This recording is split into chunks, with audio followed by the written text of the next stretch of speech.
Bonjour à toutes et à tous, chers amis de la météo. Allez, on regarde tout de suite l'animation satellite des dernières 24 heures. Que nous dit-elle avec l'évacuation vers les frontières de l'Est et la Corse de la perturbation active qui nous avait concerné dimanche et lundi. Et puis déjà une nouvelle perturbation, mais cette perturbation n'ira pas plus loin car en effet le vent a tourné à l'Est, à Brest. Donc c'est un peu une nouvelle, un scoop depuis 2 mois.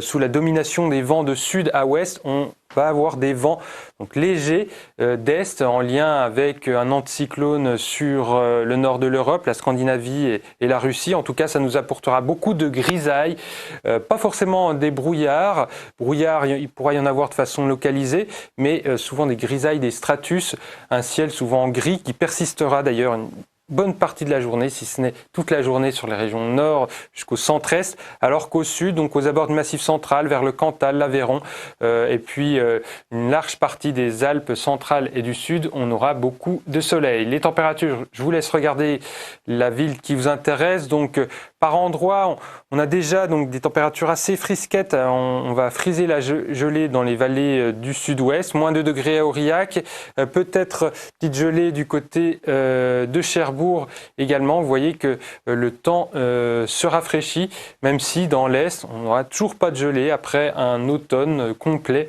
sans température négative à Besançon, à Strasbourg, à Lons-le-Saunier par exemple. Alors les températures maximales, donc vous voyez elles sont assez modestes. On va passer en fait dans un niveau qui est tout à fait de saison, mais les températures graduellement les prochains jours, pour les premiers jours de décembre, vont baisser petit à petit. Ça sera le cas jeudi, mais surtout vendredi, et puis pour le week-end prochain, avec en tout cas encore beaucoup de nuages bas, vraisemblablement.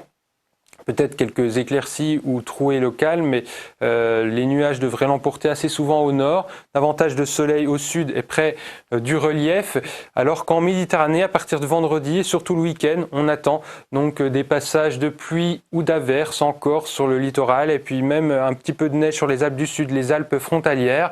Et puis en début de semaine prochaine, donc c'est un redout qui s'installe, puisque le week-end prochain s'annonce assez froid. On aura des températures 3 à 5 degrés sous les moyennes de saison au nord, donc c'est presque un exploit en cette année 2022 qui va être l'année la plus chaude en France. Donc des températures en tout cas qui seront assez froides, et on devrait s'orienter vers un redout en début de semaine prochaine. Ça reste tout ça très hypothétique, avec une prévisibilité qui est très faible.